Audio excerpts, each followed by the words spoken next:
Hello guys, Yamunotri ಮುಗಿಸ್ಕೊಂಡು ನಾವು ಹೊರಟಿದ್ದು ಶಿವಗುಫಾಗೆ. ಅಂದರೆ 2 ದಿನ. ಫಸ್ಟ್ ಡೇ ನಾವು ಯಮುನೋತ್ರಿ ಟ್ರೆಕ್ಕಿಂಗ್ ಮುಗಿಸ್ಕೊಂಡ್ವಿ. 16 ಕಿಲೋಮೀಟ್ರ್ ಆಯಿತು ಹೋಗೋದು ಬರೋದು. ಅದ್ರ ಬಗ್ಗೆ ಫಸ್ಟ್ ವೀಡಿಯೋದಲ್ಲೇ ನಾನು ಹೇಳಿದ್ದೀನಿ. ಇದು ಸೆಕೆಂಡ್ ವೀಡಿಯೋದಲ್ಲಿ ನಾನು ಹೇಳಕ್ಕೆ ಹೊರಟಿದ್ದು, ನಾವು ಶಿವಗುಫಾ ಅಂತ ಹೇಳಿ ಒಂದು ಪ್ಲೇಸು, ಅಲ್ಲಿಗೆ ಹೊರಟಿದ್ವಿ. ಅಲ್ಲಿ ಮಹಿಮೆ ಏನು ಅಂತ ಹೇಳ್ತಾ ಹೋಗ್ತೀನಿ. ಹೋಗಬೇಕಾದ್ರೆ ಇಲ್ಲಿ ತುಂಬ ಚೆನ್ನಾಗಿರೋದು ಸೀನರಿ ಇತ್ತು ಅಂತ ಹೇಳಿ ಇಲ್ಲಿ ನಮಗೆ ನಿಲ್ಲಿಸಿದ್ರು. ಹಾಗೆ ನಾವು ಫೋಟೋ ತೆಡ್ಕೊಂಡು ಅಲ್ಲಿಂದ ಹೊರಟಿದೆ ಶಿವಗುಫಾದಲ್ಲಿ ವಿಶೇಷ ಏನು ಅಂದರೆ 250 ಮೆಟ್ಲು ಇದೆ, ಇಲ್ಲ 150 ಮೆಟ್ಲು ಇದೆ ಅಷ್ಟೇ. ಆದರೆ ನಾವು ಟ್ರೆಕ್ಕಿಂಗ್ ಮಾಡೇ ಫಸ್ಟೇ ಸುಸ್ತಾಗಿದ್ವಿ ಯಮುನೋತ್ರಿಲಿ. ಇಲ್ಲಿ ನಿಜ ನಮಗೆ ನಡೆಯೋಕ್ಕಾಗ್ತಾ ಇದ್ದಿಲ್ಲ. ಆದರೆ ದೇವ್ರ ದಯೆಯಿಂದ ನಮಗೇನಾಗಿತ್ತು ಅಂದರೆ ಫುಲ್ ರಶ್ ಇತ್ತು. ಹಾಗಾಗಿ ಒಂದು ಮೆಟ್ಲು ಹತ್ತಬೇಕು ಅಂದರೆ ಒಂದು 10 ನಿಮಿಷ 15 ನಿಮಿಷ ಕಾಯಬೇಕಿತ್ತು, ಅಷ್ಟು ರಶ್ ಆಗೋಗಿತ್ತು ದೇವಸ್ಥಾನ. ಸರಿ, ಅಲ್ಲಿಂದ ಆಚೆ ಬರೋರೆಲ್ಲ ಫುಲ್ ಖುಷಿಯಿಂದ ಜೋಶಿಂದ ಬರ್ತಾಯಿದ್ರು. ನಮಗೆ ಗೊತ್ತೇ ಆಗ್ತಿದ್ದಿಲ್ಲ ಯಾಕೆ ಬರ್ತಿದ್ದಾರೆ ಆ ಥರ ಅಂತ ಹೇಳಿ.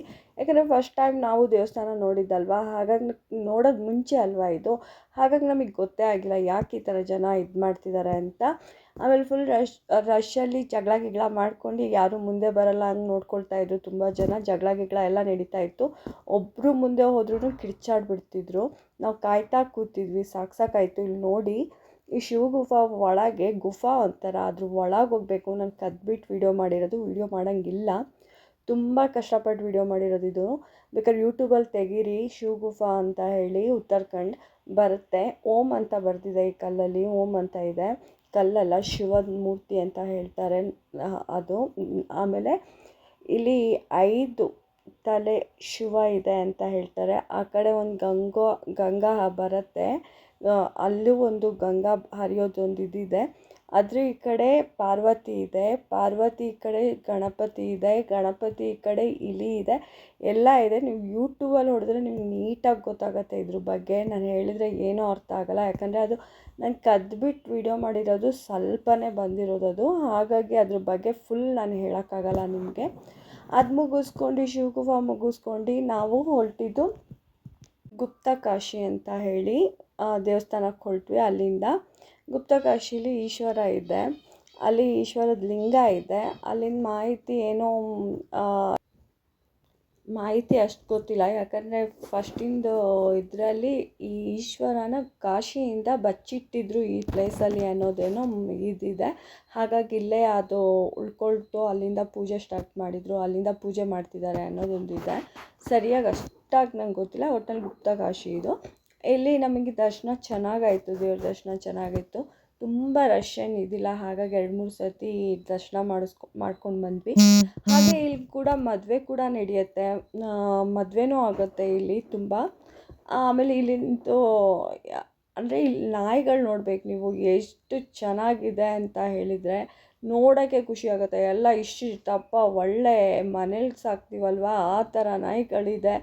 ನೋಡ್ತಾ ಇದ್ದರೆ ಖುಷಿ ಆಗುತ್ತೆ. ಅಲ್ಲಿ ದೇವಸ್ಥಾನದೊಳಗೆಲ್ಲ ನಾಯಿ ಬಿಟ್ಟಿರ್ತಾರೆ. ನಮ್ಮ ಥರ ದೇವಸ್ಥಾನದೊಳಗೆ ಬಂದರೆ ತೂಚಿ ಅಂತ ಕಳಿಸಲ್ಲ, ಅಲ್ಲಿ ದೇವ್ರ ಮುಂದೆನೇ ಬಿಟ್ಟಿರ್ತಾರೆ. ಅಲ್ಲಿ ಯಾರು ಏನು ತೊಂದರೆ ಕೊಡೋಲ್ಲ, ಆರಾಮಾಗಿ ಎಲ್ಲಿ ಬೇಕಾದ್ರೂ ಓಡಾಡ್ಕೊಂಡು ಆರಾಮಾಗಿರ್ಬೋದು ಅಲ್ಲಿ, ಆ ಥರ ಇದೆ.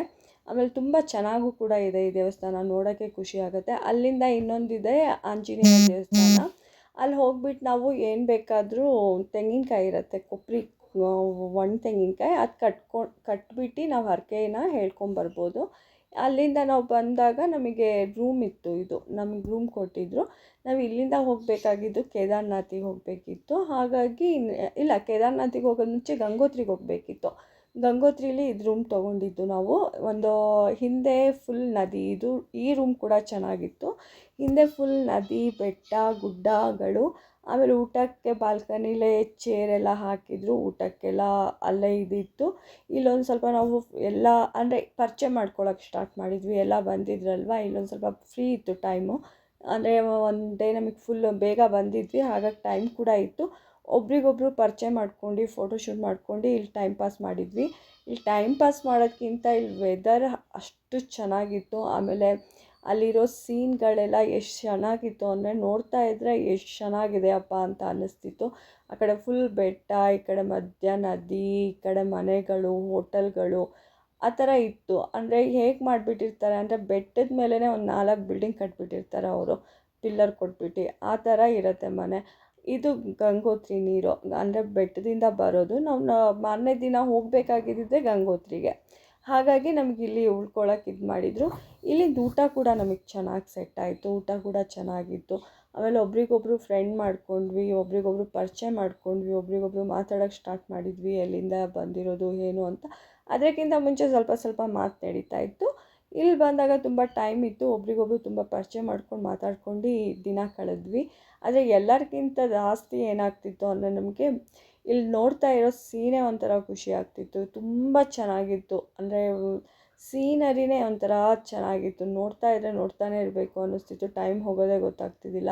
ಸುತ್ತಮುತ್ತ ಹಸಿರು ಗಿಡ, ಬೆಟ್ಟಗಳು, ಅದರಲ್ಲಿ ನೀರು ಹರಿಯೋ ಶಬ್ದ ಆ ಥರ ಎಲ್ಲ ಇತ್ತು. ಆಮೇಲೆ ಸೇಬಿನ ಗಿಡ ಈ ಕಡೆ ಅಲ್ಲ, ಇನ್ನೊಂದು ಕಡೆ ಹೋದಾಗ ಸೇಬಿನ ಗಿಡ ಕೂಡ ನಮಗೆ ಸಿಕ್ತು. ಇಲ್ಲಿಂದ ನಾವು ಬೆಳಗ್ಗೆನೇ ಹೋಗಬೇಕಾಗಿದ್ದು ಗಂಗೋತ್ರಿಗೆ ಹೋಗಬೇಕಿತ್ತು. ಹಾಗಾಗಿ ಇದು ನಮಗೆ ಹಾಲ್ಟ್ ಆಗೋ ಪ್ಲೇಸ್ ಅಲ್ವಾ. ಇದು ಬಾದಾಮಿ ಗಿಡ, ಬಾದಾಮಿ ಅಲ್ಲ, ಅವ್ರಿಗೆಂಥದ್ದು ಹೇಳ್ತಾರೆ, ಅದು ಒಂದು ಇದು ಹಣ್ಣಿನ ಗಿಡ. ಆ ಗಿಡ ಒಂದು ಪೀಸಿಗೆ 90 ರೂಪಾಯಿ ಅಂತ ಹೇಳ್ತಿದ್ರು. ನಾನು ಕ್ಯಾಬ್ನ ಬಂದಾಗ ಹೇಳ್ತೀನಿ ಇದು ಯಾವ ಗಿಡ ಅಂತ ಹೇಳಿ. ಈ ಥರ ಗಿಡ ತುಂಬ ಇದೆ ಅಲ್ಲಿ. ಆದರೆ ಒಂದು ಪೀಸ್ 90 ರೂಪಾಯಿ ಜಾಸ್ತಿ ಆಯಿತು ಅಂತ ಅನ್ನಿಸ್ತು. ಆದರೆ ಇದು ಇನ್ನೂ ಒಣಗಿದ್ದಿಲ್ಲ, ಹಸಿ ಇತ್ತು, ಹಾಗಾಗಿ ಕಿತ್ಕೊಂಡು ತಿನ್ನೋಕ್ಕೂ ಆಗ್ತಿದ್ದಿಲ್ಲ ಅದು. ಹಾಗೆ ಫುಲ್ ನದಿ ಹೇಗೆ ಅಂದರೆ ಗಂಗಾ ಹರಿಬೇಕಾದ್ರೆ ಇಲ್ಲಿಂದ ಅಲ್ಲಿವರೆಗೂ ಪ್ಲೇಸ್ ಫುಲ್ ತುಂಬ್ಕೊಂಡ್ಬಿಟ್ಟಿರ್ತಾಳೆ. ಈಗ ಇನ್ನೂ ಮಳೆ ಇದ್ದಿಲ್ವಲ್ಲ ನಾವು ಹೋದಾಗ, ಹಾಗಾಗಿ ಒಂದು ಸೈಡಿಂದ ಹರಿತಿದ್ಲು, ಇನ್ನೊಂದು ಕಡೆ ನೋಡಿದ್ರೆ ಇನ್ನೊಂದು ಸ್ವಲ್ಪ ಜಾಸ್ತಿ ಹರಿತಿದ್ಲು. ಇನ್ನೂ ಮುಂದೆ ಹೋಗ್ತಿದ್ರೆ ಇನ್ನೂ ಜಾಸ್ತಿ ಹರ್ಕೊಂಡು ಬರ್ತಾಳೆ. ಅಂದರೆ ಹೇಳೋಕ್ಕೆ ಆಗಲ್ಲ ಯಾವ ಕಡೆ ಕಮ್ಮಿ ಯಾವ ಕಡೆ ಜಾಸ್ತಿ ಅಂತ. ಆಮೇಲೆ ನೀವು ನೋಡ್ತಿರೋ ನೀರು ಏನು ನೋಡ್ತಿದ್ದೀರೋ ಫುಲ್ ಐಸ್, ಫ್ರಿಜ್ಜಲ್ಲಿ ಇಟ್ಟಿರೋ ನೀರು ಥರನೇ ಇರುತ್ತೆ ಎಲ್ಲ ಕಡೆನೂ. ಮುಟ್ಟೋದಾಗಲಿ ಸ್ವಿಮ್ಮಿಂಗ್ ಮಾಡೋದಾಗಲಿ ನಿಜ ಆಗಲ್ಲ ಅಲ್ಲಿ, ಯಾಕಂದರೆ ಫುಲ್ ಐಸ್, ಅಷ್ಟು ಕೋಲ್ಡ್ ಇರುತ್ತೆ ನೀರು. ಇದಾಗಿದ ಮೇಲೆ ಸಡನ್ನಾಗೆ ನಾವು ಕಾಫಿ ಕುಟ್ಕೊಂಡು ಕೂತಿದ್ವಿ, ಸಡನ್ನಾಗಿ ಮಳೆನೂ ಸ್ಟಾರ್ಟ್ ಆಗಿಬಿಡ್ತು. ಇಲ್ಲಿನ ವೆದರೇ ಹೇಳೋಕ್ಕಾಗಲ್ಲ ಯಾವಾಗ ಯಾವ ರೀತಿ ಚೇಂಜ್ ಆಗುತ್ತೆ ಅಂತ. ನಾವು ಹೀಗೆ ಮಾತಾಡ್ಕೊಂಡು ಕೂತಿದ್ವಿ, ಒಂದೇ ಸತಿ ಸ್ಟಾರ್ಟ್ ಆಗೋಯ್ತು ಮಳೆ. ಅದು ಒಂದು ಗಂಟೆ 2 ಗಂಟೆ ಚೆನ್ನಾಗಿ ಮಳೆ ಹೊಡಿತು ಅನಿಸುತ್ತೆ ಅವತ್ತು. ಫುಲ್ ಮಳೆ ಅಂದರೆ ಮಳೆ, ಅಷ್ಟಕ್ಕೊಂದು ಮಳೆ ಬರ್ತಾಯಿತ್ತು. ಆಮೇಲೆ ಮತ್ತೆ ಮಳೆ ಕೂರೋಕ್ಕೆಲ್ಲ ಆಗುತ್ತೆ. ನಾವು ಕೂತ್ಕೊಂಡು ಸೀನ್ ನೋಡ್ತಾ ಇದ್ವಿ, ಮಳೆ ಬಂತಲ್ವ ಅಂತ ಎಲ್ಲ ರೂಮ್ ಒಳಗೆ ಹೋದ್ವಿ. ಮತ್ತು ನಮಗೆ ಮಾರನೇ ದಿನ ರೂಮು ಬಿಟ್ಟು ಹೋಗಬೇಕಿತ್ತು. ಎಷ್ಟು 3 ಗಂಟೆಗೋ 4 ಗಂಟೆ ತಪ್ಪಿದ್ರೆ 5 ಗಂಟೆಗೆ. ಯಾಕಂದರೆ ಗಂಗೋತ್ರಿಗೆ ಇಲ್ಲಿಂದ ಹೋಗೋಕ್ಕೆ ತುಂಬ ಟೈಮ್ ಹಿಡಿಯುತ್ತೆ. ಮತ್ತು ಫುಲ್ ಘಾಟ್ ಸೆಕ್ಷನ್, ನೀವು ಎಲ್ಲಿಂದ ಎಲ್ಲಿ ನೋಡಿದ್ರೂ ಫುಲ್ ಘಾಟ್ ಸೆಕ್ಷನು. ಆಮೇಲೆ ಅಲ್ಲಿ ನಾವು ಫಸ್ಟೇ ಒಂದು ದಿನ ಯಮುನೋತ್ರಿಲಿ ನಡೆದೇ ಕಾಲು ಫುಲ್ ನೋವಾಗಿತ್ತು. ನಮಗೆ ನಡಿಬೇಕು ಅಂತಲೇ ಅನ್ನಿಸ್ತಾ ಇದ್ದಿಲ್ಲ, ಅಷ್ಟು ಕಾಲು ನೋವಿತ್ತು. ಅಂಥದ್ರಲ್ಲಿ ಮತ್ತೆ ಗಂಗೋತ್ರಿ ನಾವು ಹೋಗಬೇಕಲ್ಲಪ್ಪ ಹೇಗೆ ಏನು ಅಂತ ಯೋಚನೆ ಮಾಡ್ತಾಯಿದ್ವಿ. ಆದರೆ ಗಂಗೋತ್ರಿಲಿ ಏನು ಅಂದರೆ ನಡೆಯೋದಷ್ಟಿಲ್ಲ, ನಡೆಯೋದಿದೆ, ಆದರೆ ಮೆಟ್ಲು ಹತ್ತೋಗೋದು ಇಲ್ಲ, ಬೆಟ್ಟ ಥರ ಏನೂ ಇಲ್ಲ. ಅಲ್ಲೇ ವ್ಯಾನ್ ನಿಲ್ಲಿಸ್ತಾರೆ, ಅಲ್ಲಿಂದ ಒಂದು 2-3 ಕಿಲೋಮೀಟ್ರು ಗಂಗೋತ್ರಿಗೆ ನಾವು ನೆಡ್ಕೊಂಡು ಹೋಗಬೇಕು. ಅದು ಮುಂದಕ್ಕೆ ನಾನು ತೋರಿಸ್ತಾ ಹೋಗ್ತೀನಿ ಹೇಗೆ ಏನು ಅಂತ ಹೇಳಿ. ನೆಕ್ಸ್ಟ್ ವೀಡಿಯೋದಲ್ಲಿ ತೋರಿಸ್ತೀನಿ ನಿಮಗೆ. ಇಲ್ಲಿ ಚಿಕ್ಕದಾಗಿ ಅವರು ಅಂದರೆ ಕೂತ್ಕೊಳ್ಳೋಕ್ಕೆ ಸಿಟೋಸ್ ಥರ ಮಾಡಿದ್ದಾರೆ, ಚೇರ್ ಥರ ಕೂತ್ಕೊಂಡು ಊಟ ತಿಂಡಿ ಎಲ್ಲ ಮಾಡ್ಬೋದು. ಅಲ್ಲಿ ಗಿಡ ಕೂಡ ಸುತ್ತಲೂ ಗಿಡ ಹಾಕಿದ್ದಾರೆ. ಇದೆಲ್ಲ ಗಿಡ ನಮ್ಮ ಮನೇಲಿ ಇರೋದೆ, ಹಾಗಾಗಿ ನೋಡ್ತಾ ಇದ್ದೆ ಯಾವುದಿದೆ ಯಾವುದಿಲ್ಲ ಅಂತ ಹೇಳಿ. ನಿಮಗೆ ಫಸ್ಟ್ ಒಂದು ಗಿಡ ತೋರಿಸಿದಲ್ಲ, ಅದ್ರಲ್ಲಿ ಒಂದು ಬೀಜ ಬರ್ತಾಯಿತ್ತು. ಆ ಬೀಜ ನಾನು ಫಸ್ಟ್ ಟೈಮ್ ನೋಡಿದ್ದು, ಆ ಥರ ಬರ್ತೇ ಇಲ್ಲ ಅಂತ ನನಗೆ ಗೊತ್ತಿದ್ದಿಲ್ಲ. ಇದೆಲ್ಲ ಇರೋ ಗಿಡ, ಆದರೆ ಅಲ್ಲೇನೋ ಒಂಥರ ಚೆನ್ನಾಗಿ ಕಾಣಿಸ್ತಿತ್ತು. ಅವ್ರು ಎದ್ದಿದ ತಕ್ಷಣ ಫಸ್ಟು ಗಂಗಾ ಪೂಜೆ ಮಾಡ್ಕೊಳ್ತಾರೆ. ಅಲ್ಲಿಂದು ಒಂದು ಚಂಬು ಇಟ್ಟಿದ್ರು, ಫಸ್ಟ್ ಗಂಗಾ ಪೂಜೆ ಮಾಡಿ ಆಮೇಲೆ ಅವ್ರು ಅಡುಗೆ ತಿಂಡಿ ಎಲ್ಲ ಮಾಡ್ಕೊಳ್ಳೋದು. ಆ ಥರ ಅಲ್ಲಿನ ಕಲ್ಚರು. ನಾವು ದೇವ್ರ ಪೂಜೆ ಹೇಗೆ ಮಾಡ್ತೀವೋ ಅವ್ರು ಫಸ್ಟು ಬಂದಿದ ತಕ್ಷಣ ಬಾಗ್ಲ ಹತ್ರ ಅಂದರೆ ಬಾಲ್ಕನಿಲ ಆಚೆನೂ ನಿಂತ್ಕೊಂಡು ಸೂರ್ಯ ಪೂಜೆ ಮಾಡಿ ಫಸ್ಟ್ ಗಂಗೆ ಪೂಜೆ ಮಾಡಿಬಿಡ್ತಾರೆ. ಅವ್ರದ್ದು ಕಲ್ಚರ್ ಆ ಥರ. ಆಮೇಲೆ ಆ ಥರ ಕಲ್ಚರ್ ಅವ್ರದ್ದು, ಆ ಥರ ಇರುತ್ತೆ ಅವ್ರದ್ದು. ಅವ್ರ ಹತ್ರ ಮಾತಾಡ್ಕೊಂಡು ನೋಡಿ ಮಳೆ ಸ್ಟಾರ್ಟೇ ಆಗೋಯಿತು. ನಾವೆಲ್ಲ ಏನು ಮಾಡಿಬಿಟ್ಟು ಮಳೆ ಬಂತಲ್ಲ ಅಂತ ಹೇಳಿ ಒಳಗೆ ಹೋಗೋಕ್ಕೆ ಸ್ಟಾರ್ಟ್ ಮಾಡಿದ್ವಿ. ಅಂದರೆ ಹೊರ್ಗಡೆ ನೋಡೋಣ ಅನ್ನೋಷ್ಟಿಗೆ ಮಳೆ ಫುಲ್ ಸ್ಟಾರ್ಟೇ ಆಗೋಗಿತ್ತಲ್ವ, ಹೆಂಗೆ ನಿಂತ್ಕೊಂಡು ನೋಡೋದು. ಸರಿ ಅಂತ ರೂಮಲ್ಲಿ ಹೋಗಿ ಊಟ ಸಾಯಂಕಾಲ ಫುಲ್ಲು ವೆದರ್ ಬಿಸಿಲಿತ್ತು. ಆಮೇಲೆ ಸಾಯಂಕಾಲ ಹೇಗೆ ಇದಾಯಿತು ಅಂದರೆ ಫುಲ್ ಚಳಿ ಅಂದರೆ ಚಳಿ, ಸ್ವೆಟರ್ ಹಾಕಿದ್ರು ಚಳಿ, ಏನು ಇದು ಮಾಡಿದ್ರು ಅಷ್ಟಕ್ಕೊಂದು ಚಳಿ ಸ್ಟಾರ್ಟ್ ಆಗೋಯಿತು. ಈಗಿದ್ದಿದ್ದು ವೆದರ್ ಇನ್ನೊಂದು ಸತಿ ಇರೋಲ್ಲ, ಆ ಥರ ಚೇಂಜ್ ಆಗ್ತಾ ಇರುತ್ತೆ. ಅಷ್ಟು ಅಂದರೆ ಹೇಳೋಕ್ಕೆ ಆಗಲ್ಲ, ಇವತ್ತು ಹಿಂಗಿದೆ ಆರಾಮಪ್ಪ ಅಂತ ಹೇಳೋಕ್ಕಾಗಲ್ಲ. ಹಿಂಗಿರುತ್ತೆ, ಇನ್ನೊಂದು 10 ನಿಮಿಷದಲ್ಲಿ ಏನಾಗುತ್ತೆ ಅಂತ ಹೇಳೋಕ್ಕಾಗಲ್ಲ. ಆ ಥರ ಆ ಕಡೆ ಎಲ್ಲ ಫುಲ್ ಬೆಟ್ಟನೇ, ಎಲ್ಲಿಂದ ಏನು ಬೀಳತ್ತೆ, ಕಲ್ಲು ಬೀಳತ್ತೋ, ಗಿಡ ಬೀಳತ್ತೋ, ಮರ ಬೀಳತ್ತೋ ಹೇಳೋಕ್ಕೆ ಆಗಲ್ಲ ನಿಮಗೆ, ಆ ರೀತಿ ಇರುತ್ತೆ. ಆಮೇಲೆ ಇದೆಲ್ಲ ಮುಗಿಸ್ಕೊಂಡು ಬೆಳಿಗ್ಗೆ ರಾತ್ರಿ ನಮಗೆ ರಸಮ್ಮು ಮತ್ತು ಅನ್ನ, ಒಂದು ಪಲ್ಯ, ಒಂದು ಚಪಾತಿ ಕೊಟ್ಟರು. ಅದು ತುಂಬ ಚೆನ್ನಾಗಿತ್ತು. ಆಮೇಲೆ ಇವ್ರಿಗೆ ನಾನು ಪರಿಚಯ ಮಾಡಿಕೊಡ್ತೀನಿ ನೋಡಿ, ಲೀಲಮ್ಮ ಅಂತ ಹೇಳಿ, ಪಾಪ ತುಂಬ ಒಳ್ಳೆಯವರು. ಆಮೇಲೆ ಲಕ್ಷ್ಮಮ್ಮ ಅಂತ ಹೇಳಿ, ಇವರಿಗೆಲ್ಲ ಪರಿಚಯ ಮಾಡ್ಕೊಂಡು ನಾವು ಮಾತಾಡ್ತಾ ಇದ್ವಿ. ಅದೇ ಎಲ್ಲರೂ ಬೆಂಗಳೂರಿಂದನೇ ಬಂದಿದ್ದಿದ್ದು, ಹಾಗಾಗಿ ಪರಿಚಯ ಮಾಡ್ಕೊಂಡು ಒಬ್ರಿಗೊಬ್ರು ಮಾತಾಡ್ಕೊಂಡು ಕೂತಿದ್ವಿ. ಸೀನರಿ ನೋಡ್ಕೊಂಡು ಎಂಜಾಯ್ ಕೂಡ ಮಾಡ್ತಾಯಿದ್ವಿ. ಆ ಥರ ಅಂದರೆ ಹೋದಾಗ ಅದೇ ತಾನೇ, ಒಬ್ರಿಗೊಬ್ರು ಪರಿಚಯ ಮಾಡ್ಕೊಂಡು ಮಾತಾಡ್ಕೊಂಡೇ ಇರ್ತೀವಲ್ವ, ಹಾಗೆ. ನೀಲಮ್ಮ ಅಂತೂ ತುಂಬ ಎಲ್ಲದಕ್ಕೂ ಕೇರ್ ತೊಗೊಳ್ತಾಯಿದ್ರು. ನೀತು ವಿಡಿಯೋ ಮಾಡು, ಎಲ್ಲರೂ ಕೂತಿದ್ದಾರಲ್ವ ನೋಡು, ಹಾಗೆ ಹೀಗೆ ನೀನು ಹಾಕು ಯೂಟ್ಯೂಬ್ಗೆ ಅಂತ ಅವರೇ ಹೇಳ್ತಾಯಿದ್ರು ಜಾಸ್ತಿ ನನಗೆ. ನಾನು ಮರ್ತೋದ್ರು ಒಂದೊಂದು ಸತಿ ಅವರೇ ನನಗೆ ಜ್ಞಾಪಿಸ್ತಾಯಿದ್ರು, ವಿಡಿಯೋ ಮಾಡ್ಕೋ, ಚೆನ್ನಾಗಿದೆ, ಸೀನ್ ಚೆನ್ನಾಗಿದೆ ಅಂತ ಹೇಳಿ. ಆ ಥರ ಲಕ್ಷ್ಮಮ್ಮನೂ ಅಷ್ಟೇ, ಅವ್ರದ್ದು ಒಂಥರ ಒಬ್ರೊಬ್ರ ಬುದ್ಧಿಗೆ ಒಂದೊಂದು ಥರ ಅಂತ ಹೇಳ್ತಾರಲ್ಲ, ಹಾಗೆ ಅವರು ಒಳ್ಳೆ ಥರ ಅಡ್ಜಸ್ಟ್ ಆಗ್ತಿದ್ರು.